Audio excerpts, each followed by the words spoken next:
How's it going, everyone? For today's episode of my arcadestick review series, we're going to continue our time trip back to 2009, except this time, we are going 3 months back, to February of that same year.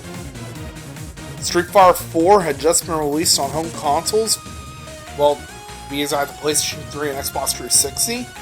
The fighting game community has seen a huge resurgence thanks to the amount of new blood that came in this new golden age, and even the old blood have returned out of retirement and or converged to the new blood to bring in a new era of the fighting game community. Alongside that, the brilliant heads of MadCatz came up with the idea of conjuring new arcade sticks, including this legendary one we all know and love. This is the MadCatz Arcade Fightstick Tournament Edition.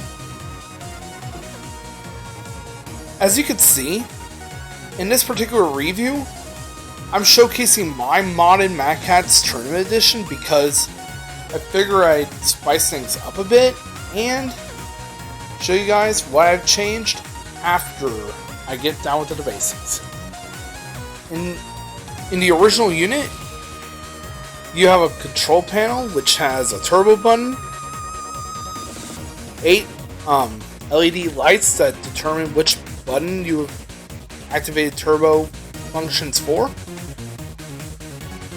a switch that allows you to switch between the left stick, directional pad, or right stick, tournament lock for whenever you're using this in a tournament setting, and a home button. The tournament lock disables the use of turbo and the home button, as well as start and select whenever you're fighting in a tournament. I have removed this because I eventually decided to add in a new component to the USB door. And this is the original door unit that came with the MadCatz Tournament Edition, as you can see.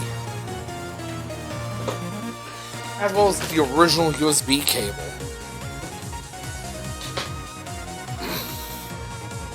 With all that out of the way, let's talk about the basics. By default, you would also have a solid JLF lever, as well as 8 solid buttons pre-installed, and 2 additional ones up here. Start and select.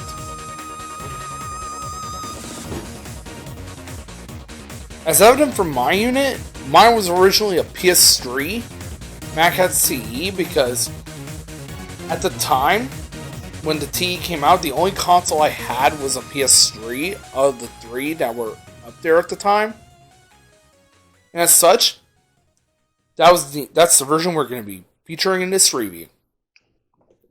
If you look closely,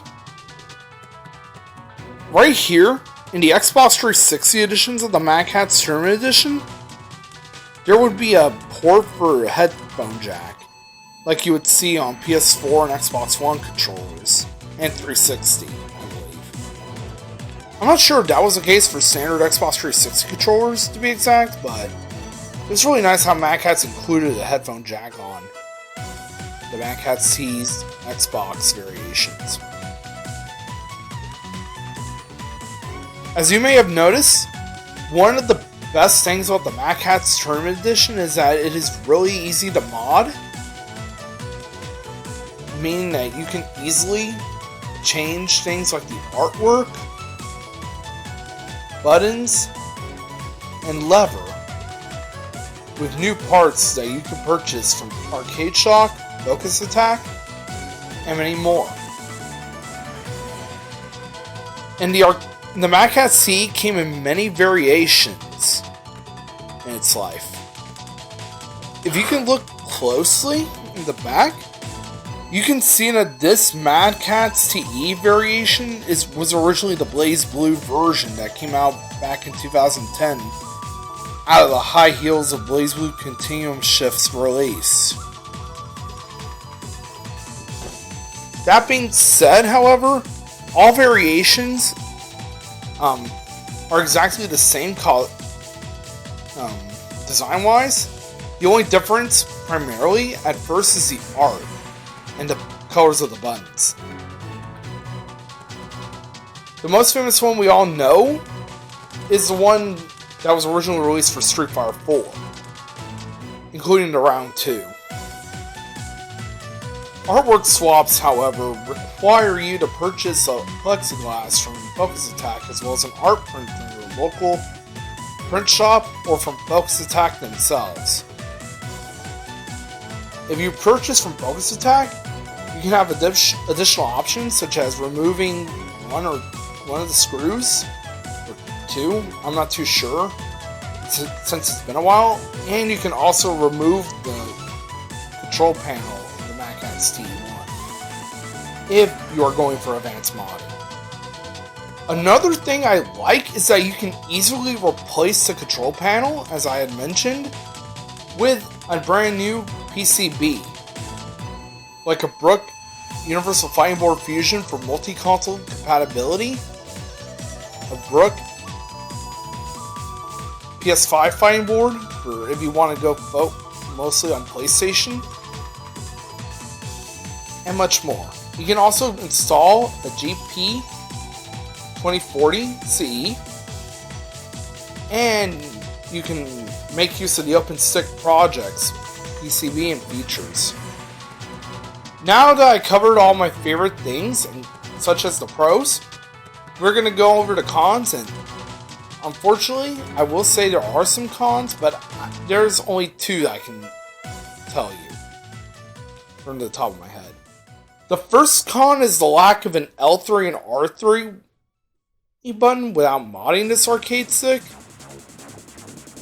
This makes things such as doing roaming cancels in Guilty Gear or Blaze Blue, what they call rapid cancels,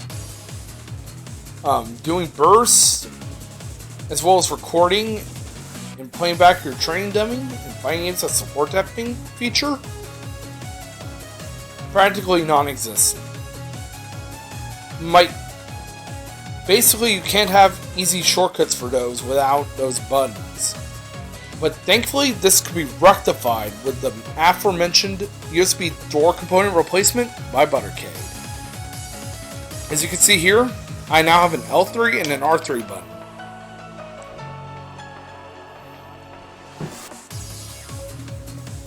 The second con of this arcade stick, and I will admit this is a minor one, is the weight. As you can tell, this could be quite heavy to lift, but for someone like me, it shouldn't be much of a problem. Although it may cause some strain in your knees if you have it for prolonged periods of time while playing a match in a tournament. Now that we're done talking about the MadCatz T in full retrospect, we are going to open the inside of the arcade stick. And because of the way how I have it structured, I will need to remove the back panel of the stick first. So it may take a bit, but it shouldn't be too difficult.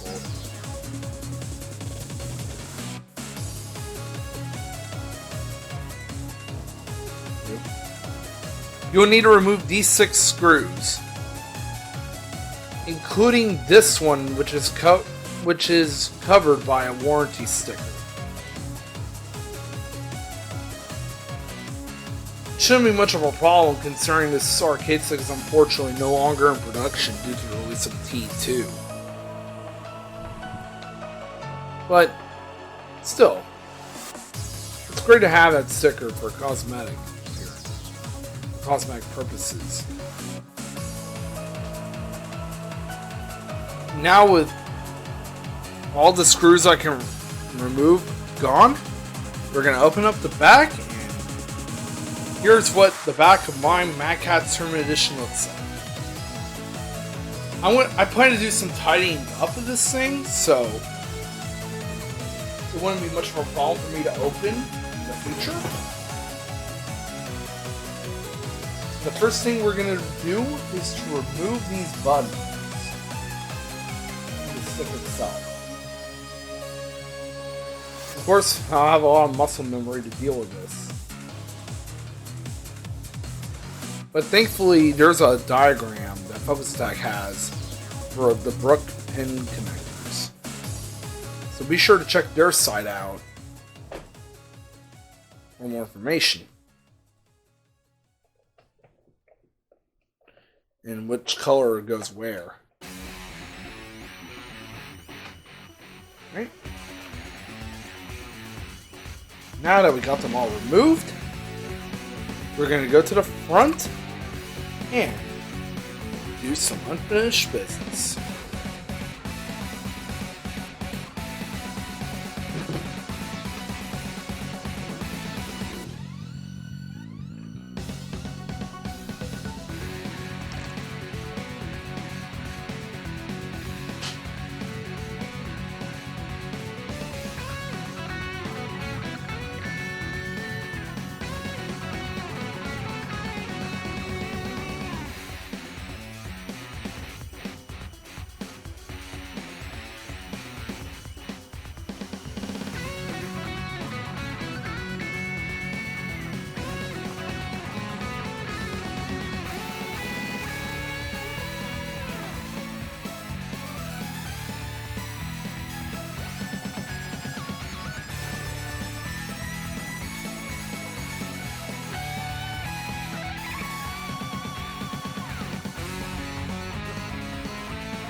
And now we're going to open the front of this arcade stick.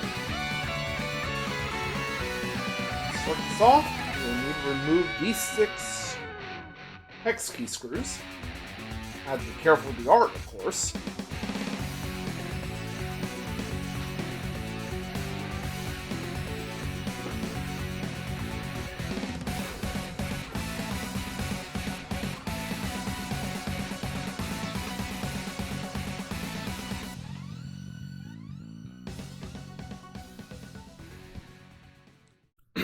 And now that we have all 6 of the hex screws removed, we can now remove the arcade stick from the top. And here we are. As you can tell, my unit has a Brook UFB Fusion installed, along with the new trick and the 4 additional buttons that are for the arcade door replacement.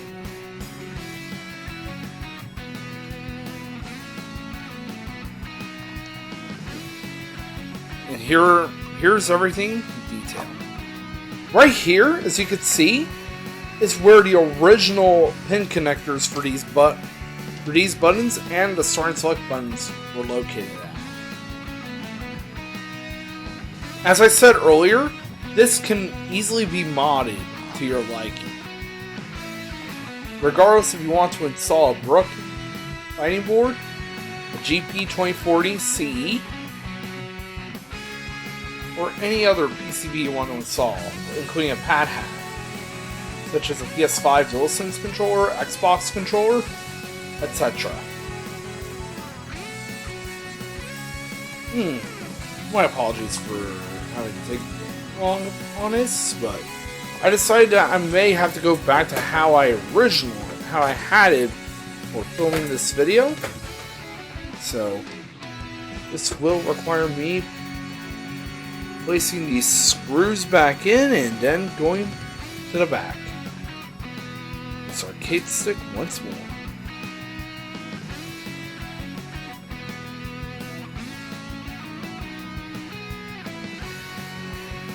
Screw here, and then next one over here.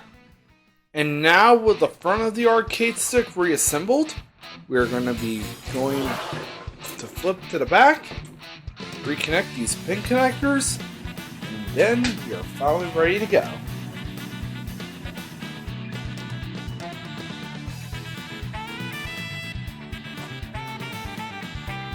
As I said earlier, Focus Attack has a diagram on which color these pin connectors go where. You have the Brook 20 pin harness.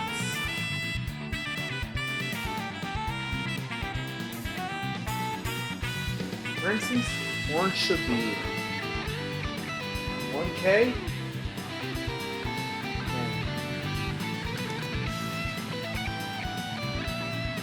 Blue should be 1P. Across the square.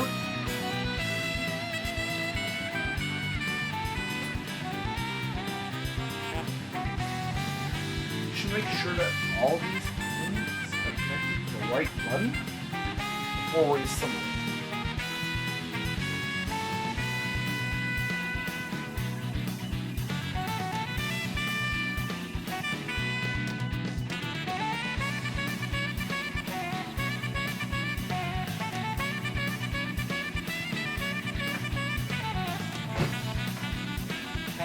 And now with everything reconnected, I will now screw this all back in. And all thoughts on this app.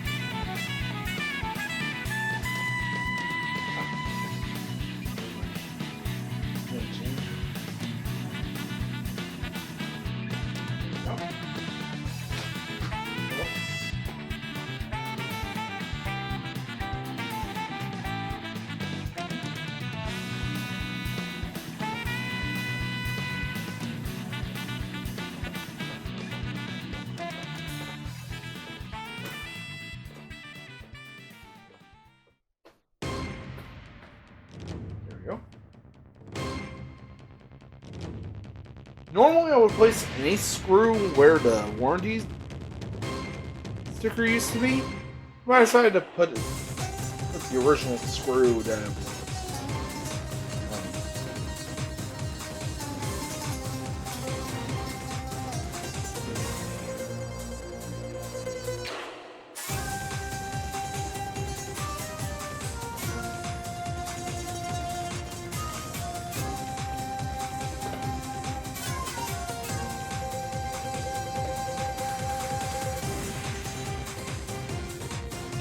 With everything now screwed back in, we're now going to go flip it to the front, and we are all done. And that concludes my review of the MadCatz Arcade Fightstick Tournament Edition. I should probably throw out a fun fact here, that the term Fightstick was actually a buzzword that was invented and coined by MadCatz to market this arcade stick. Needless to say, the term Fightstick became adopted by the FGC since this arcade stick was released in early 2009 at the high heels of Street Fighter 4's release. All that jabbering aside, this arcade stick is still a well-beloved one and it's aged pretty well, thanks to its easy modability, customization, and being the easiest arcade stick you can apply advanced mods to, such as a new PCB, new USB, door component, etc. Mad props again to Buttercade. I purchased their door component from their Etsy store, and it has been an amazing experience.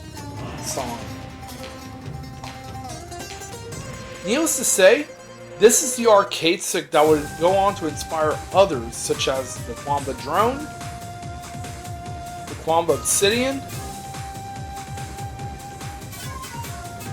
some more of the other Hori sticks, and here's another fun fact. This arcade stick was actually inspired by the Sega Virtua Stick High Grade that was originally released out of High Heels of Virtua Fighter 5 in 2007.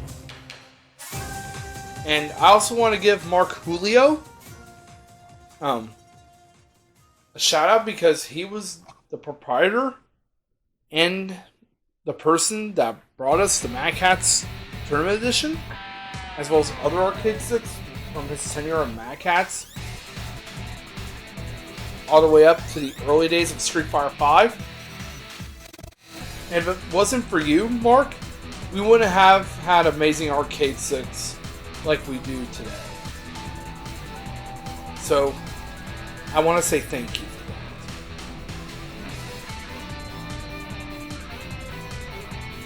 And to wrap things up, this arcade stick has had a legacy that's lived on for over 8 years, prior to MadCatz' eventual demise when they filed for bankruptcy in 2017, which was a really sad day in the FGC since it was the end of an era. However, 4 years after the release of the MadCatz TE, MadCatz released the MadCatz TE2, which was originally released alongside the launch of Killer Instinct and the Xbox One, which would eventually have its own versions for the PlayStation 3, PlayStation 4, and Xbox 360. And the PlayStation versions are compatible with both the PS3 and the PS4. Not to mention, other MadCatz arcade sticks released after the TE include the TES, the Fightstick Pro, and the Versus series. All of which I want to collect at some point. Carry on the legacy of the MadCatz we all knew and loved. And that aside, I really hope you enjoyed this review, and be sure you like this video and subscribe to my channel if you want to see more arcade stick reviews, gameplay videos, and much more.